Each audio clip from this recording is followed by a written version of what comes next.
my eye. Through the mist, my surprise shone light from distant northern skies. At that point, realized I don't know where it comes from, but I know it's okay.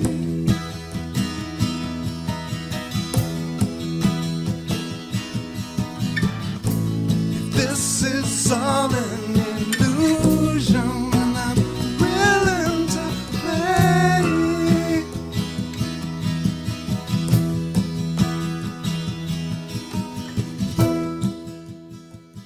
Welcome to the Quantum Guide Show, interviews with awakened masters as they share their quantum work with you. The Quantum Guide Show is produced by Karen Holton, creator of the 9 Steps to Quantum Health Transformation, a free 9-step online course to give you the tips and resources you need to thrive. Karen lost and continues to keep off 178 pounds of surplus body weight as she made her dreams come true. Whether you are awakening to the ascension process or simply want a wiser, more efficient lifestyle, this program is for you. No strings attached. The Quantum Guide Show is brought to you in part by Zendome's Orgonite, Karen's unique brand of orgone generators, ethically sourced, handmade, and double charged for maximum effect. Find out how orgone generators work and what they can do for you. Don't be fooled by imitations. Check out Karen's current selection, only available from her website, KarenHoltonHealthCoach.com, and on Facebook, facebook.com/Quantum Health Transformation. Enjoy the show.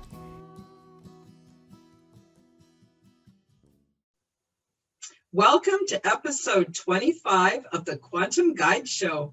Today we have a special guest, Marilynn Hughes, mystic, author, out-of-body traveler, and founder of the Out-of-Body Travel Foundation.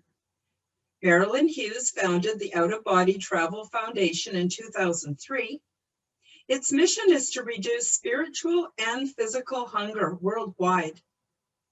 Marilynn has written 101 books, 40 magazines, and 18 CDs on out-of-body travel and comparative religious mysticism. These books, along with accompanying music and art, are all available for free to download at her website, outofbodytravel.org, and are also available in print, ebooks, audiobook, etc. She also has a new film out called The Grand Phases of the Soul. Now the links will be in the description box below. Marilynn has experienced, researched, written, and taught about out-of-body travel and mysticism since 1987, and has appeared on many radio and television programs to discuss her thousands of out-of-body experiences. Today, we're going to talk about the Redemption series books, which include The Limb of the Redemption, The Christ of the Redemption, and her upcoming book entitled The Lord of the Redemption. Welcome, Marilynn. How are you today? I'm doing fabulous. How are you? I'm good. I'm doing good. I stay a lot into the spiritual realms, helps me to keep from going too crazy with everything that's going on the earth plane. But I'm really excited to have you on the show. And I thought we could sort of kick off by getting your take on out-of-body experiences. Do you have to be some special kind of person? How do you do it? What can you tell us about your out-of-body travel? Well, with out-of-body experiences, I find more and more that it's kind of like an innate gift that people are starting to now cultivate. It's not necessarily something that you have to have some unique qualities for. It's really the inherent nature of the soul, because we are non-physical beings in the spirit, and so this is a tool that we utilize that has so many uses. It gives us the opportunity to communicate with the spiritual guides, the teachers, with our own guardian angels, with extraterrestrials, with other multi-dimensional beings, many of whom are literally sent to us for our instruction. So, out-of-body travel does have a very deep and powerful purpose that I like to point out to people. For a long time, it was kind of considered, just one of these paranormal events or things like that.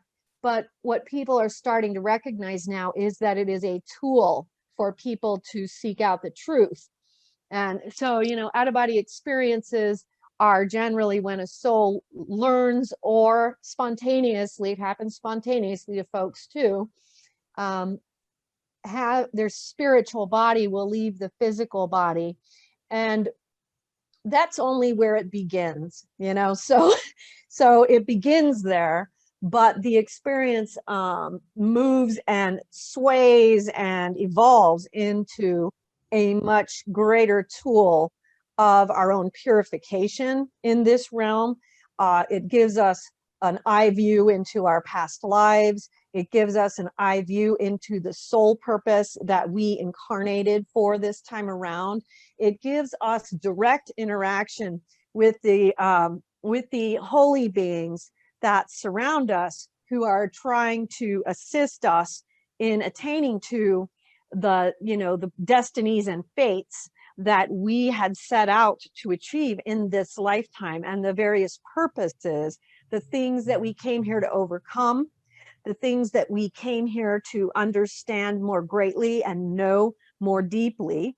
And so out-of-body travel then is more a tool to the truth than the truth itself. But it's a very effective tool because it provides us with this direct access to receive very direct guidance, energetic assistance, vibrational assistance. And, when you experience these things in the out-of-body state, and you experience these mysteries of God, the knowledges that God, has within his bosom that we can partake of, we understand them in a way that is unique and very different from just the book learning, or just the study, or even just the instruction we might receive on the ground, because you experience it for what it truly is energetically.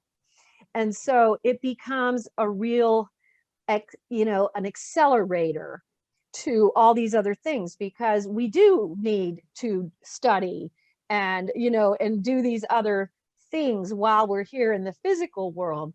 But the out-of-body travel tool utilized for the purpose of the soul's purification is a way to quickly accelerate and enhance everything that you may be seeking to understand better, to know better. And of course, knowing yourself better is a big part of the out-of-body travel experience, because you are going to dig deeply into your own soul. And this is, one of the ways that is extremely effective for doing this, because we can study, and I recommend the study of, like the moral virtues and things like this. But what happens in the out-of-body travel state is we experience the true energetic truth, reality behind what we are doing, what we are either believing or conceiving to be true, the things that are areas that we may have trouble breaking because it's so habitual. When we experience this on this deep energetic level within the construct of the soul, and and you also experience how your own actions and things like this affect other people. You actually can experience how you make other people feel. There is a deep wisdom that comes from these experiences that cannot be underscored by anything, just paranormal. This is a true tool of transformation of the soul. And for people who are interested, and this is what most people I hear about and talk to, the people that are interested in understanding, discovering, and uncovering the purpose of why they incarnated here at this time in this flask. This is the most direct route to finding that knowledge and understanding. So that's what makes it so uniquely special, because it gives us direct experience of things. And many people are, experiencing these things, spontaneously. Some people are experiencing it through study and efforts that they have made. But what I have also found is that most people can learn this technique. Most people can learn how to instigate this experience. And, I have a lot of books on the website on the how-tos. All of our books, yeah, they're all downloadable for free. So you can go there and check those things out. Follow them in sequence. I think we have about 10 books on the how-tos, and they all continue to go into higher and higher levels of the practice and the mysteries behind it. Mm-hmm. But what you find here is that people can learn these things. They can learn to do them. It's not reserved for the special few. There are particular elements of the way that you are searching, the way that your path is being laid out before you, things that you can change and alter that increase the likelihood that you will have an experience like this. Mm-hmm. And so that's something we can talk about more. It's also covered in a lot of my books. For a quick understanding of that, you can start with Come to Wisdom's Door, which is how to have an out-of-body experience. It's one of the first books in the how-to section. Mm-hmm. And it's a very short read, but it gives people it's almost like a tune-up, mm-hmm. It's like you read it and, oh, okay. And then all of a sudden it's like, you kick into gear, the mm-hmm. correct gear for the experience to become possible. And, but then of course, there's a lot beyond that, but this is where one can begin. You know what I mean? Oh yeah, wonderful. Now I have one quick question before we delve more into your three latest books. And okay. That is, it's interesting how such a powerful tool is so strongly discouraged by mainstream religion, especially Christian religion. And so what do you have to say to folks who would be shy away from this kind of exploration because they're concerned that it is occult? What do you have to say about that? Well, the interesting thing about that question is, we have the Catholic tradition and we have the Protestant tradition, which, can be any number of 30, 40,000 different denominations. Yeah. Most of the negative energy comes from the Protestant side, and that has to do with some of the doctrines that they have embraced to be true. The irony with that, though, is that, they embrace a lot of the gifts of the Holy Spirit, the speaking in tongues, mm-hmm. the healing, all these things. So it's really a matter of which of the gifts of the Holy Spirit are you embracing and manifesting. In the Catholic tradition, Catholicism actually has the most comprehensive work of mystical theology of any of the world religions. Many of these other world religions have that too, but Catholicism has by far this deep, profound study that the Catholic mystics and many of the saints who also were mystics have inculcated, and many of these great writers of the spiritual life. Ironically, one of my favorite books on it is called The Spiritual Life by Father Adolf Tanqueray, and it is truly, truly the work on mystical theology. And so what we don't understand about that sometimes, even Catholics sometimes are not aware of this mystical arm of the church, which is very, very deep in terms of the writings and the textual analysis that's available. But this is literally, out-of-body travel, out-of-body experiences. It's the art of the mystics. It's the art of the prophets, the saints, the mystics, the sages, the ascetics, and almost every world religion was founded on some type of an out-of-body experience, which can be then retranslated as a revelation. And so I actually wrote a book called Near Death and Out-of-Body Experiences of the Prophets, Saints, Mystics, Sages, and Ascetics in World Religions, to show this, the birth point of religion are usually out-of-body experiences, but there's a lot more involved in that book too. And you can download that under World Religions on the download page at the site at outofbodytravel.org. Interestingly, another interesting religion on this is Islam. Islam has a very extensive Sufi tradition. And, the world's most beloved poet, Rumi, was a Sufi mystic, and in the Sufi tradition, there was, there's a lot of them, but I'm going to talk about one in particular. Imam Ghazali was one of the great writers in the Sufi Islamic tradition on mystical theology in Islam. And it's called the Ihya Ulum Ud-Din. It's a 2-volume work, which has a lot of parallels to the work I just mentioned by Father Tanqueray called The Spiritual Life, which is a treatise on ascetical and mystical theology. They're both, doing kind of the same thing, just in a slightly different language. And so we see in every world religion, there is a mystical wing, Sufis, Kabbalists in Judaism, and Buddhism, Hinduism, there are the mystical wings in there. Ironically, in Buddhism, you see it mostly in the Mahayana, but you do see it in the traditional Pali texts as well. And you have, the Sri Guru Granth Sahib, written by Guru Nanak of the Sikhs, which is an extremely mystical text. It's a beautiful mystical text, and 4 volumes. One of these beautiful ancient texts that, I call the gold that we have, and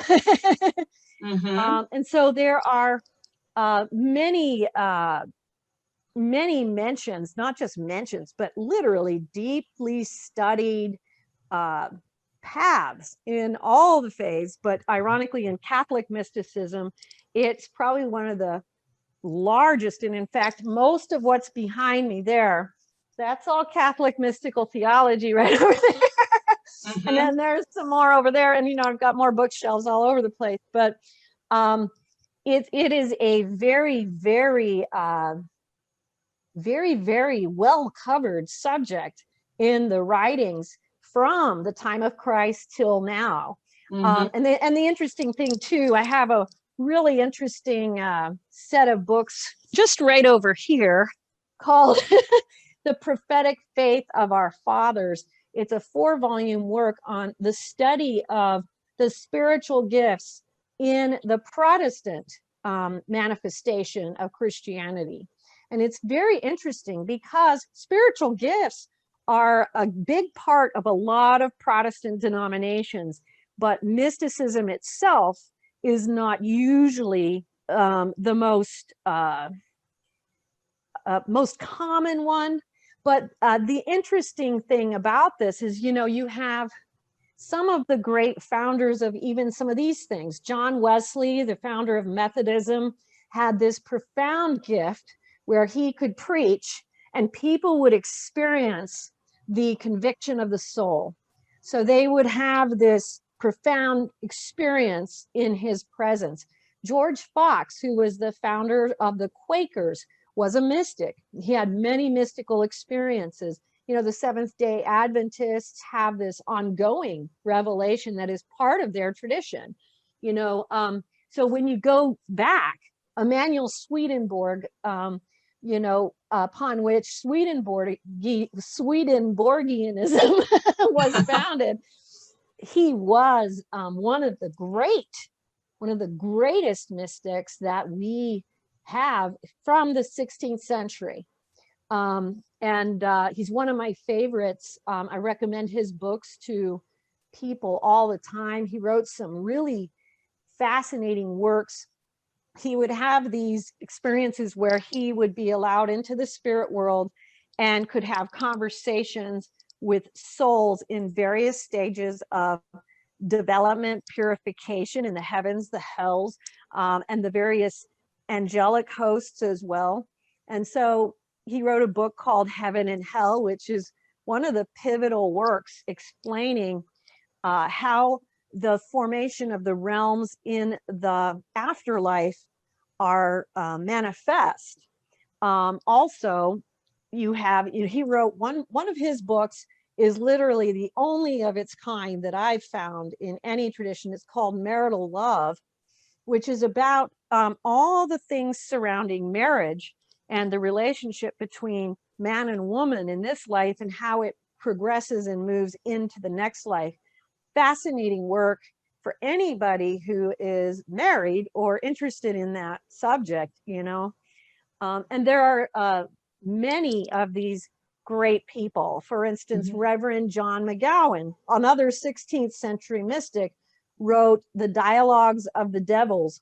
He had this unique gift of being allowed into the just the upper chambers of the lowest hells, and he was allowed to listen to the demons as to how they were contriving to set astray humankind.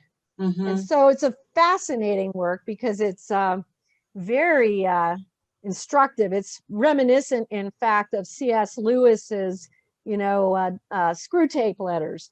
But this is an actual mystic's experience that's very similar to what C.S. Lewis wrote about fictionally later. So, there are many that we could talk about, even in the Protestant tradition. Ironically, there was Madame Jeanne Guyon, was one of the great mystics of the Protestant tradition. I'm not even sure which sect she was in, but she was a mother of many kids. It was somewhere between 3 and 5. And she, when they were all grown, she left everything to pursue the work that she felt God was leading her to do. She was very similar to some of the Catholic mystics, except that she was Protestant. And so, there's another great book, which is over there, called Deeper Experiences of Famous Christians, that if somebody is a Protestant and wanted to learn about some of the great Protestant mystics, that's a really fascinating book. It's an old book, but it covers a whole slew of deeper experiences of Protestant Christians throughout the last, couple thousand years. So it's a fascinating read as well. So I think that, going to the heart of what you're asking, I'd say that we have to look deeper than the surface, because a lot of times what happens is there is this misunderstanding in either Christian faiths or other faiths that somehow the mysticism is not part of the tradition. And when we actually look deeper and find that not only is there a huge tradition of mysticism within many, within Catholicism, absolutely, and within many of the Protestant sects as well. And then we find that in reality, most world religion was born from a revelation, which was in essence an out-of-body experience had by the great prophets and saints and mystics, So then we realize, okay, this is, it's just a different word for an experience that is very universal and has happened throughout the world, throughout time. And, we know this to be true, even just going even further back into, the Stone Age religions, and finding that every single one of those religions, which came out, became a shamanic or a medicine type practice, they were very similar no matter which corner of the world they emerged from. And the only conclusion you can reach from that is that they were reaching into the same universal consciousness, which is why the New Zealanders who practiced their own form of shamanism would be so similar to Hawaiian shamans or Native American ones in the United States or Canada and all around the world, because it happened in the, you know, the areas of Greenland and up in the European areas. There were many, many tribal things. And so just the history of religion itself shows us, going all the way back, that there were human souls tapping into this universal consciousness that was similar no matter where they tapped into it from. Yep, I've noticed that there's, like you're speaking of Aboriginal mystics and on every continent. So obviously as a species, we have this, as you mentioned, as a tool to help us tap into, to find out what our purpose is. And I think a lot of people are waking up that their purpose is not to get up, go to work, come home, watch TV and go to sleep and get up, repeat it the next day, which is fascinating time that we're living in. But I want to go a little bit into the books. I would like you to just give us an overview of the Redemption series, and then maybe you want to launch into the limb of the Redemption. But what basically can you tell us about the series so far? What prompted you to do this research and do this writing? And I don't know, anything you want to tell us about. It's fascinating. Thank you. It's ironically, with this series of books, along with all the books I've ever written, and I've written a lot, you know, I've written about 102. I think I have 11 or 12 different series that you can find on the website to download.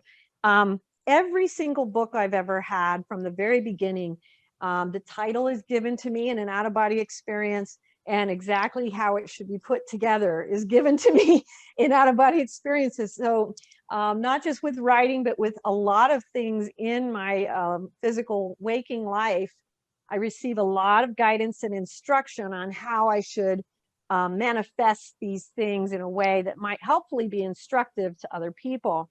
So, you know, there was the Mysteries of the Redemption series, which is where I suggest people who are interested in starting out begin with, ironically, the Mysteries of the Redemption is the name of the book. But the Redemption series is actually a second series, which takes the idea of the redemption a great deal deeper. So, you know, when you're going in the Mysteries of the Redemption, you're actually starting off with the journey as it unfolds. And now in the Redemption series, we're looking at things from a much, much more comprehensive place. And so, you know, there's a total of 3 books will be in this series. 2 of them are already released, and the third is probably about 2/3 of the way finished, but I'm not quite done with it. And so the limb of the redemption is this much more intrinsic journey into the afterlife experience. Ironically, I had some people say, wow, I really felt like the Mysteries of the Redemption was groundbreaking, but man, you took it so much deeper here. And wow, this is just as good in a totally different way. And which I'm very honored by. But what it is that we are trying to understand these things from a much more comprehensive scope.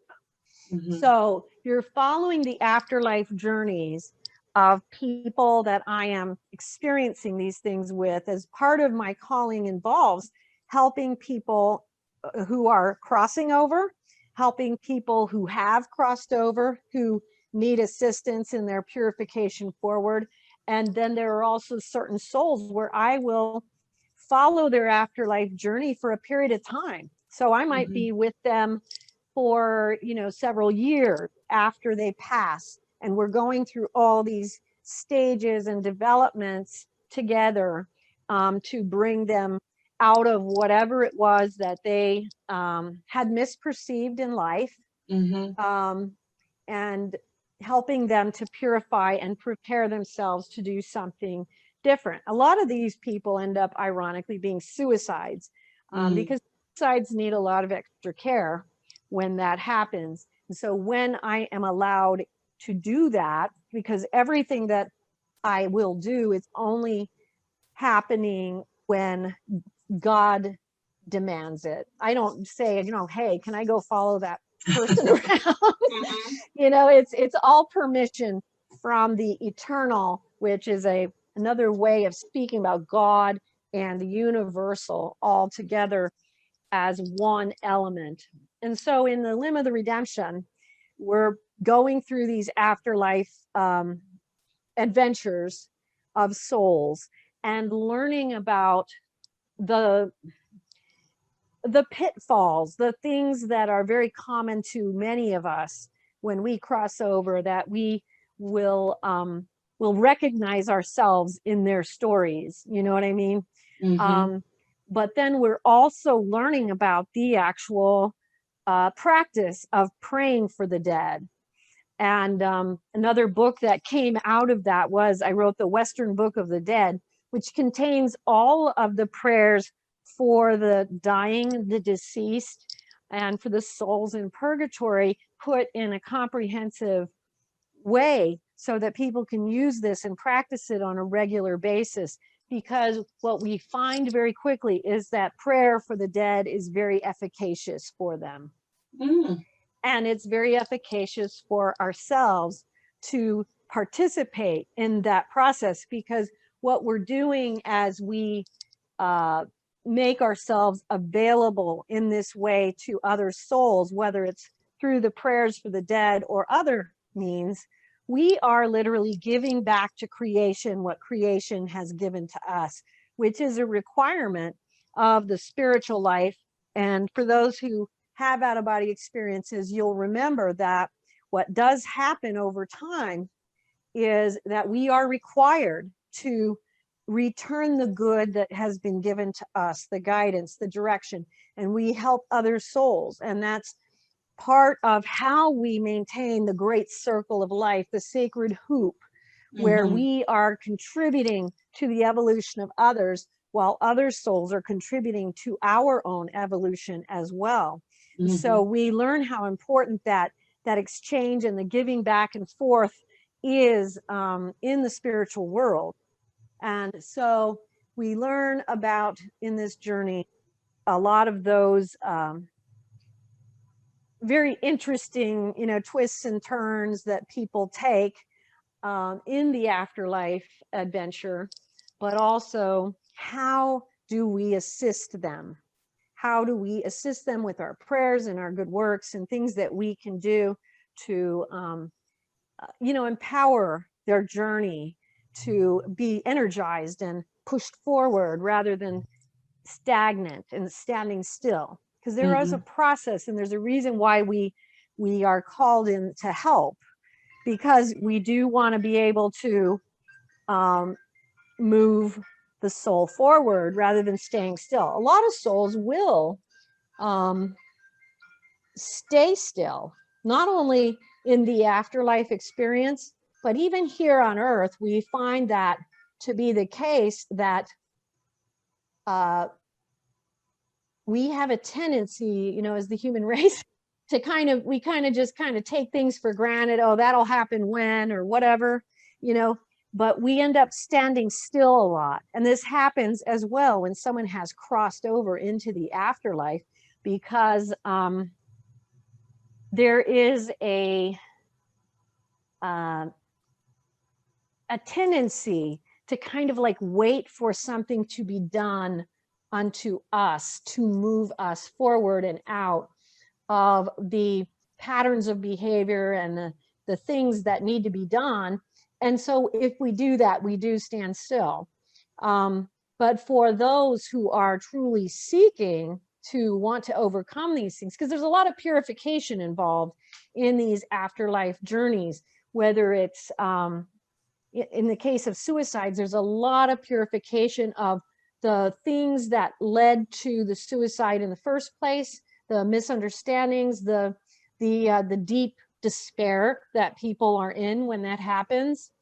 And it's important to say as well that I've seen many suicides, and there is a plan for people who have gone through that. There are also situations where, depending on the circumstances, it's a very different outcome. But it's not just this one, it's this way or this way. It's, it's very dependent on what we call the energetic truth, which has to do with what's really happened to this soul and what led them to that. Were their actions simply out of pure despair? Were they suffering from any mental health disorders, depression, or anything else? Or was there something vindictive or something like that involved? And so when you go help them, you're going to be working on all of those things. But for any person who dies from this realm, there will be unresolved issues between them and other souls on earth, even if they think they've done a really good job of it, and many times have. There still can be stuff that needs to be processed through, worked through, and that's what we're doing with them. And that's part of what our prayer process is, because as we pray for the souls, we're calling down grace upon them that gives them the enlightenment and the energy that they need to know, and know not only how to proceed forward, but what it is they have to accomplish. What is their goal in mind here, And then there's many, many stages and steps that we will go through as we are going through that process. So, the limb of the redemption is a very interesting window into that afterlife journey. Ironically, I'll just throw this out there, even though it's a little bit off the subject, okay. But not exactly. It's all connected. It's all connected. Yeah. So for those who go to my website, you'll find that I did 3 books called the 3 volumes of the Michael Jackson's afterlife experiences. Oh, interesting. And that was a very, it's a little different when you look at all the other stuff that I write. It was not something I ever expected to write. It was a surprise when it was brought to my attention to do this. But ironically, the series stands on its own as an afterlife journey, because what it really came down to and comes down to, and many of the readers felt this way as well, is that you are following the afterlife experience of every man. Michael Jackson had many of the same issues that the rest of us have. They might have been public, they might have been more out there, but he's going through a lot of the same things that we will. So I think that can also be something that some people find interesting. So whether you're interested in Michael Jackson or not, if you're interested in the afterlife experience, it's another really good, fascinating journey into what happens, not just right when a person crosses over, but what happens, that series goes over until the end of the first year after his death. So what happens for that first year when someone has just crossed over? What are the processes? What are the things that they have to work through, purify? What are the places that they need to visit in order to overcome their own inner demons? What are the places that they need to go to reorient their spirit then for their new eternal life that is now occurring now, because they have switched from one state of existence to a very different state of existence. So there's this huge transformation underway. So these are very good ways for us to learn a little bit more, not only about what other people have experienced, but you'll find that, we all kind of, it's always the but for the grace of God go I when you have these experiences, because you understand, wow, that's that's totally me. I would Mhm. have totally done that too. Yeah. And so you start understanding these things from a very universal place where you recognize that, we're really all quite similar in the end, Mhm. And it the sounds kinds like of it's things we a, have to do. sorry. Oh, go ahead.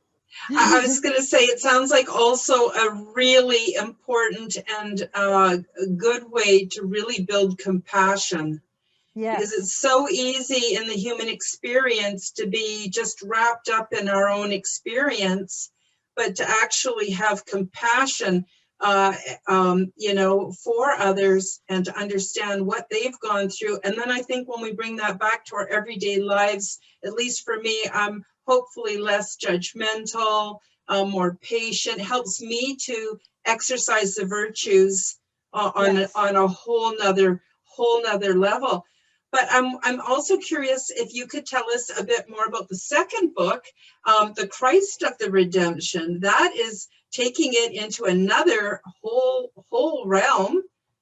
It's very interesting with these three books, how different each one of them are, but there are some similarities as well. So like with each of the books, I was directed to focus on a particular set of ancient sacred texts. So in the Limb of the Redemption, we're dealing with the prayers for the dead, and understanding that process. In the Christ of the Redemption, we're going into, well, how do we actually move forward now that we're trying to complete the purification journey in this realm? What's next?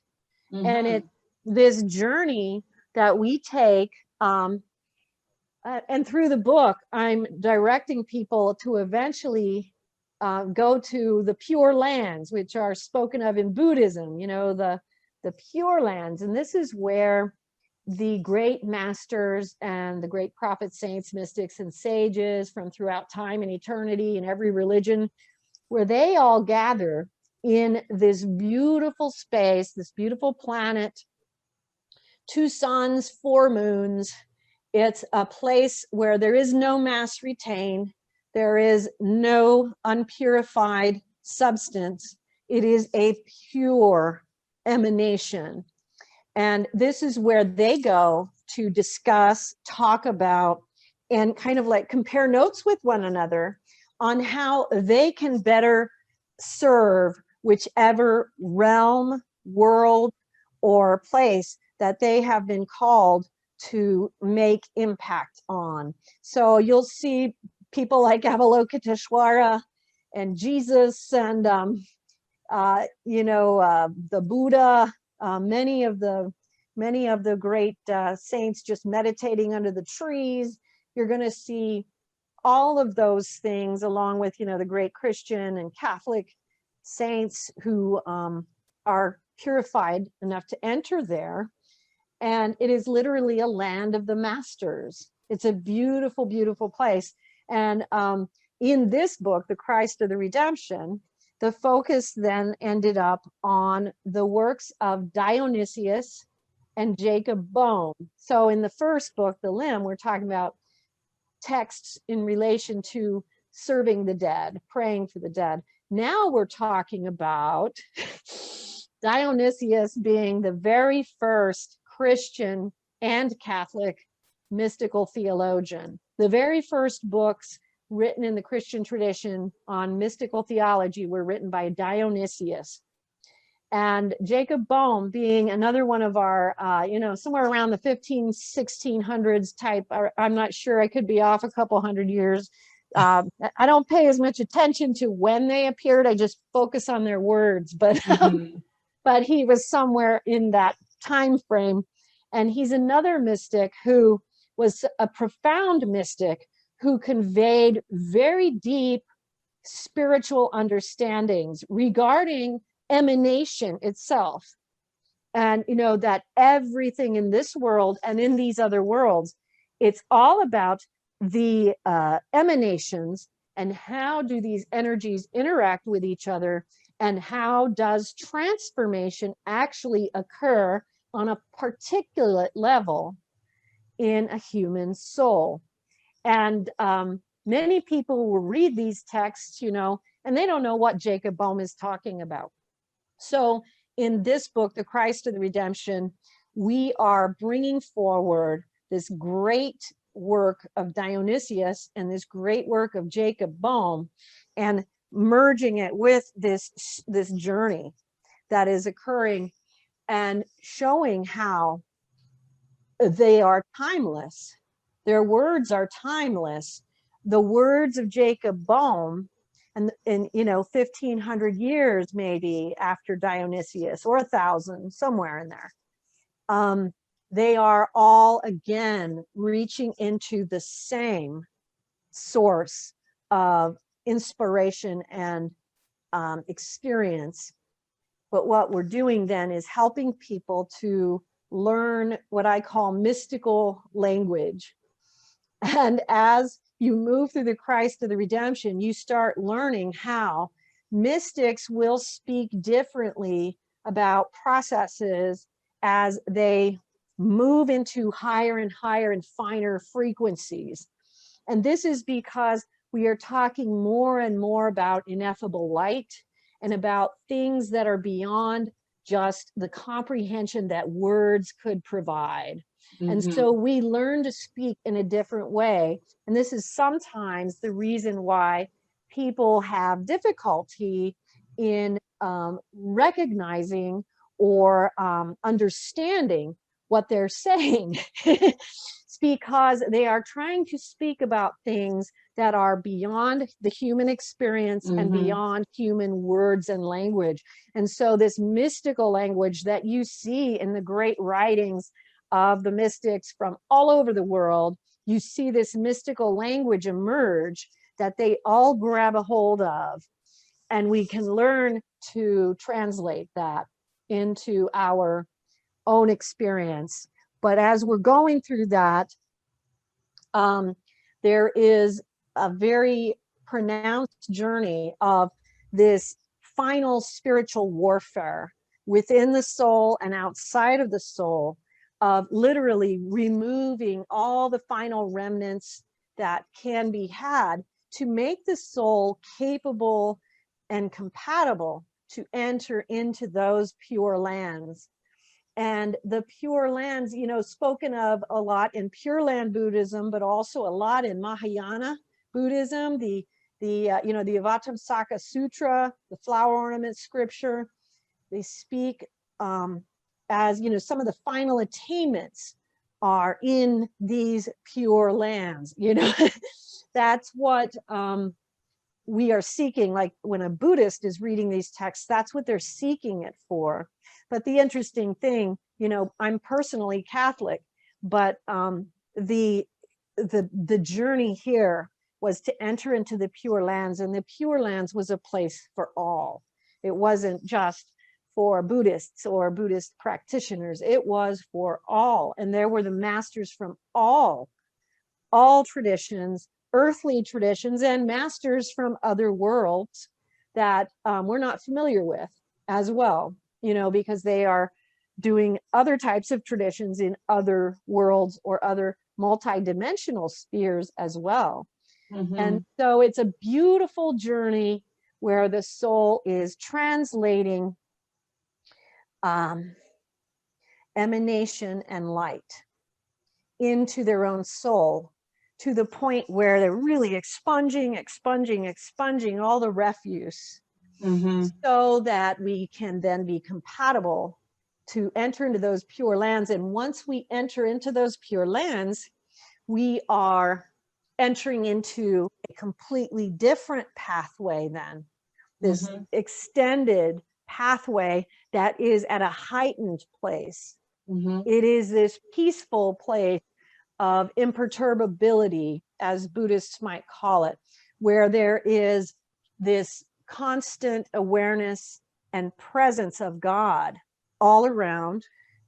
And there is this peacefulness, this imperturbability, where what can happen around us does not necessarily impact us now in the ways that it might have in the past, because we are becoming more and more able to grab onto the higher emanations from the worlds of light and allow those to transform literally our molecular structure and lifting us up. And this goes into one of the concepts that's, common in a lot of different world religions, but this concept, like for instance, the Exodus of Judaism, where we are able to stand in the presence of God, no matter what's going on around us.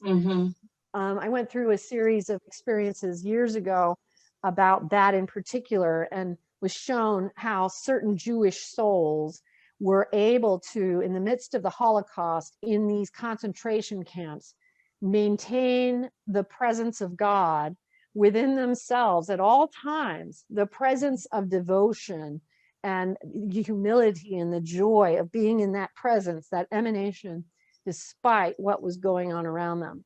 And so this is part of how we transcend and go higher. This is part of the process of literally graduating from this realm to the next, where we will be able to then begin a whole new process.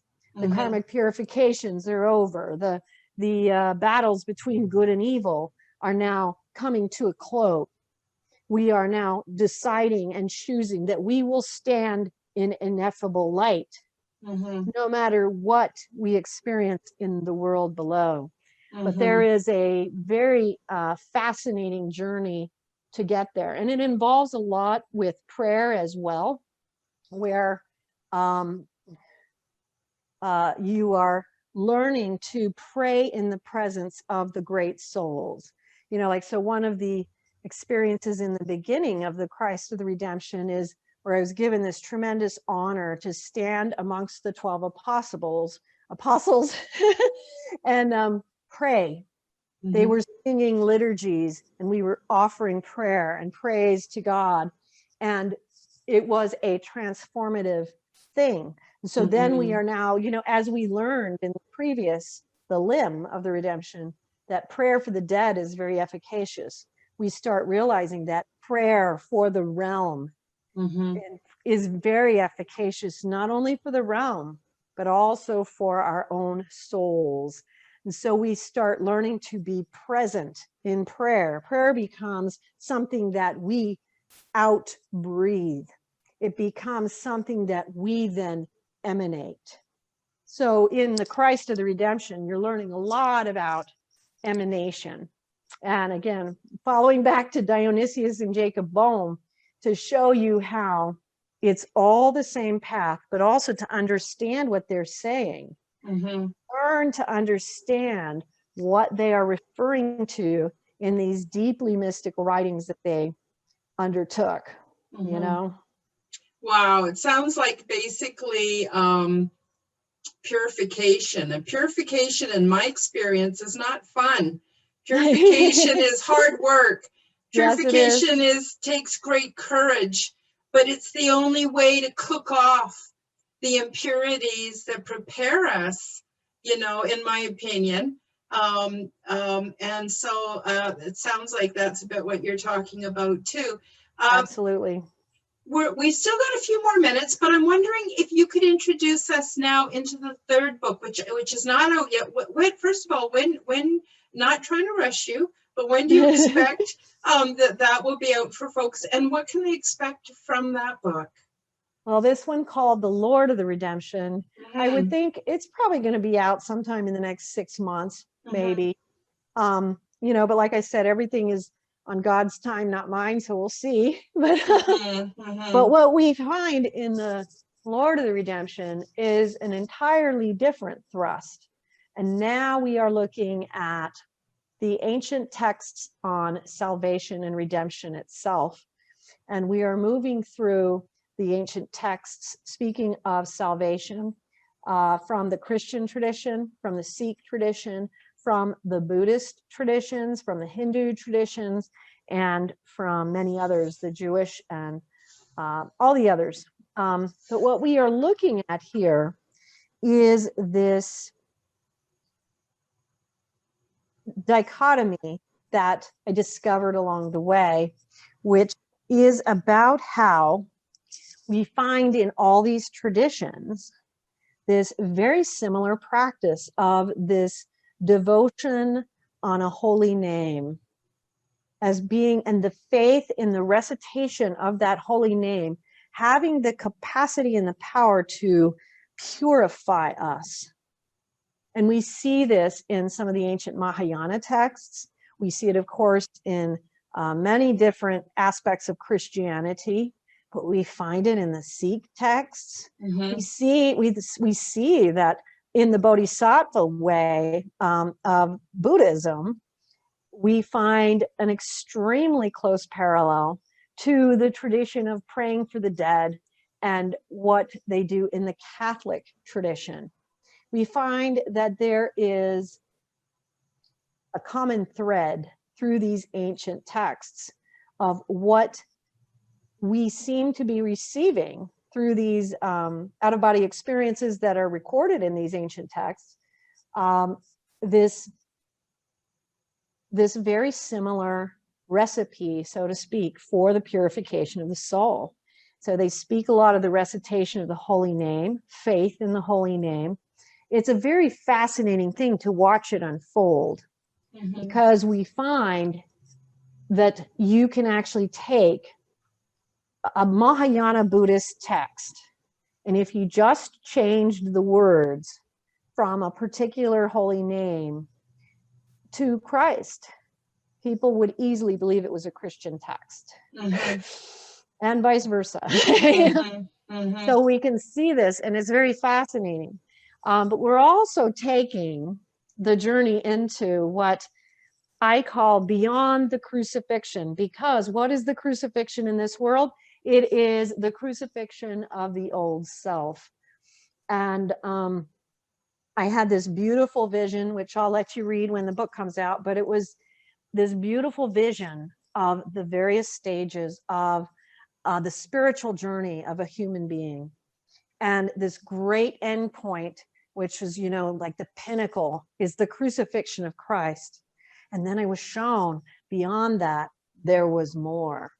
And that if we stayed in the crucifixion, that we would become stagnant. And that's because once we have discarded the old man, once we have crucified the vices and the dark things within us that we need to overcome, there is the need for a construct. So when there is death, there must be rebirth. And what lay beyond, and I'll leave it at this and let it be a mystery, what lay beyond, above the crucifixion, was the divine feminine, the holy creative potential that lies within each one of us. And it was just portrayed as such a holy thing, because we must, after the crucifixion, we must enter into a new birth, or we will stay still. And in this new birth, we have to embrace what is creative potential, which is a feminine energy in our universe, often associated with the Holy Spirit, but some have trouble with that concept.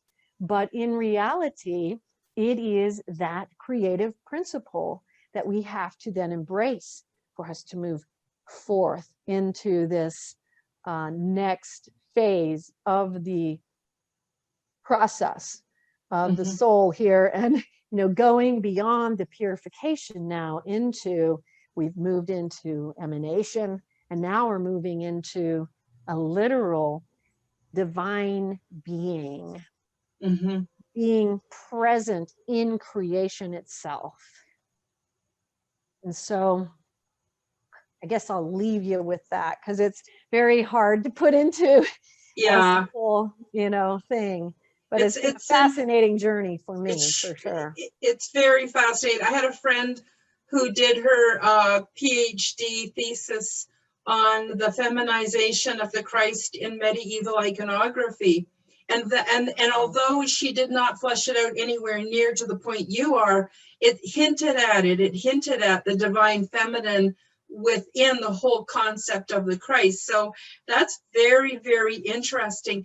what I was hoping we could do now, if it's okay with you, is what is your hope for a takeaway? What do you hope the viewers are going to get from this? And if you don't mind, a lot of people are really freaking out right now, because a lot of people are living in the world of the seen and the three-dimensional. They haven't yet, reached out to these other realms, and I'm sure more and more it's happening all the time. But I know it's way easier to stay grounded when you know the bigger picture, when you're involved in the bigger picture, because this is a small thing. What is going on Earth today and this time is so small compared to how humongous everything is. But sorry, I didn't mean to take it way too far here. I just, what is your takeaway that you hope the viewers will get, and how can they apply it maybe in having a little bit calmer or more peaceful reality now? Are you able to link those two? Well, we can try. We can try. Okay. Good enough. So, the takeaway from the series is going to be, taking this next higher thrust into the afterlife, understanding of the afterlife experience, the understanding of emanation and how emanation is so important, and taking us even further into understanding what we have received from the divine for thousands of years that are now still available to us in the ancient sacred texts, that tells us a little bit about what we can do to accelerate our path in this realm. Mm-hmm. As to how it all relates to the many things that we are dealing with at this time, I mean, that's a real separate question, because that goes into a lot of spiritual warfare, which we could talk about for sure. Because there is a lot of spiritual warfare going on in the realm right now. It is a very serious time in the decision point of this world, this realm. Some of the things that are going on could completely alter the manner in which this realm will continue to exist into the future. It's a very serious time. What we want to be trying to do is we want to become emanations of the truth. And we are dealing with a lot of lies and falsehoods and things like this. We want to stand tall in whatever may be truly the truth. And that's going to require us to be very prayerful. We should be putting out a lot of prayer right now for the souls who are actually engaged in the battle on the ground, the warfare that we are seeing play out around us. We want to put a lot of prayer out to help hold them up and give them the discernment that they will need in this time. But we want to also hold up our prayer that the will of God become manifest on earth, as in heaven, let it be on earth. Mm-hmm. And so by utilizing that particular prayer, we are allowing ourselves to bypass our own personal views, which may be flawed, and we are asking for God's truth to descend, even if it disagrees with our own views of truth or what we think is going on. We just want the truth to be revealed. We want all things that are corrupt to be brought to an end. And we want to bring purification into our world, into our personal lives, and into the lives of nations. The lives of nations. We cannot continue with the pattern that has been perpetrated for a long, long, long time, which includes so many things that go against life itself. They go against God's creation. And this is part of where people can get lost sometimes, because we can literally take anything that anybody might say, or any opinion that someone might have, And we can, through the use of words in a skillful way, we can convince ourselves that it's true or that it's false. And it may not be, we may be completely wrong. The only way that we can discern difficult times is by the prayer, the aspiration that we wish for God's will to be revealed, unveiled, and God's truth to be made manifest all around us. We do live in a world where good and evil reside side by side, unfortunately, but that's the nature of our realm. So we're going to see things that are difficult, but we have to stand for the truth. That also means when you enter into the realms of spiritual warfare, you understand very quickly that once that truth is revealed, you have to be willing to stand for it. That means you cannot go blindly by and accept things to be something in which they are not. So where there are lies, where there is fraud, where there is deception, we have to also become capable of that alteration, wherein God may manifest to us what we do not understand, what we do not know. And I put a few videos up on my YouTube channel called The Apocalypse Files. You can check those out regarding some particular revelations about the times that we're in, that I've received and other mystics who I'm in contact with have been receiving.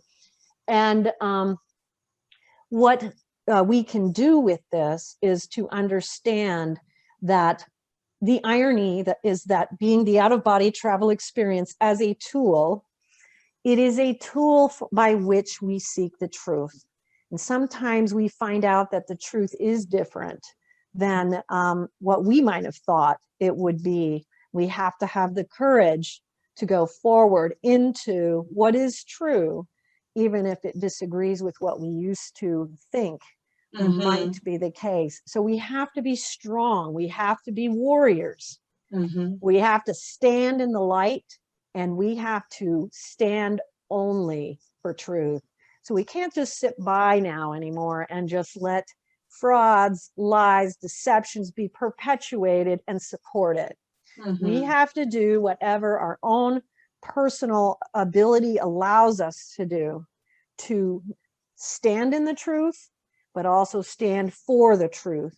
And part of the way we do that is we put those prayers out for the people who are actually in the battle on the ground, that God will reveal to those who are in the positions, who have the power to do something, to change what we have seen as a pattern of corruption for many, many, many generations, that they will have the grace that they need to fight that battle on the ground. And we should never underestimate how much prayer those people need, because they are handling something for us that many of us are not able or called to do. So we have to respect that, because there is a great deal of self-sacrifice in that. There's a great deal of courage in that. And it's a difficult road when people are placed in those positions. We can stand in the truth by simply making our prayer about God's truth, not ours. And that makes it possible for us to bypass whatever views we might have that we might not even know about, that may not be helpful for the actual manifestation of God's kingdom on earth. Wow, fascinating stuff. Really fascinating. I really appreciate having you on the show, Marilynn. I wish you the very, very best. And I'd like to have you back sometime in the near future to hear more about your work. And I encourage everybody to follow the link and the links in the description box below, and check out Marilynn's website and her books. and everything. And I just thank you so much. It's been a real honor and a privilege to have you on the show today, Marilynn. Thank you. Thank you, Karen. It's been awesome to be with you. Really appreciate the invitation. Oh, my pleasure. Anytime. Thank you. So outofbodytravel.org. You can find everything there. Yes. Check her out there. Okay. Bye-bye. All right. Bye-bye. Thank you. You're welcome. Thank you for joining us for the Quantum Guide Show. Become the change you wish to see in the world. Subscribe to Karen's YouTube channel, click the like button, and share this show with your friends. Check out Karen's website at KarenHoltonHealthCoach.com. All the links are available in the description box below. Until the next time, keep up the good work.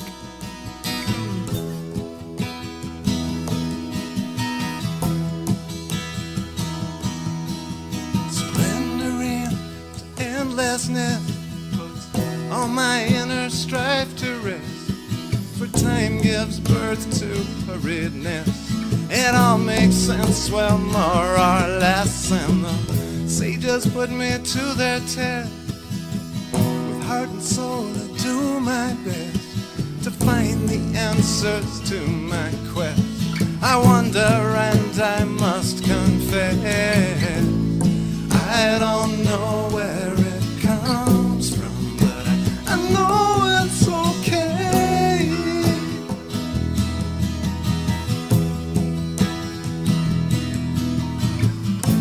If this is all an illusion, then I'm willing to play, play, play, play, play.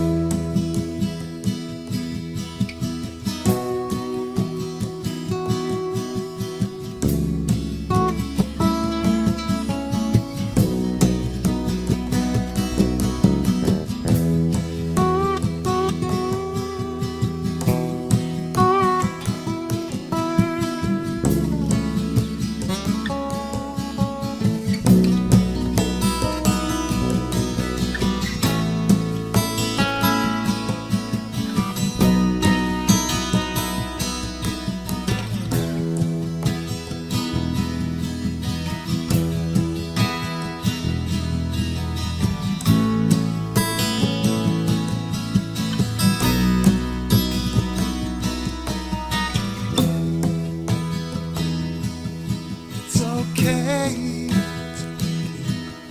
It's okay.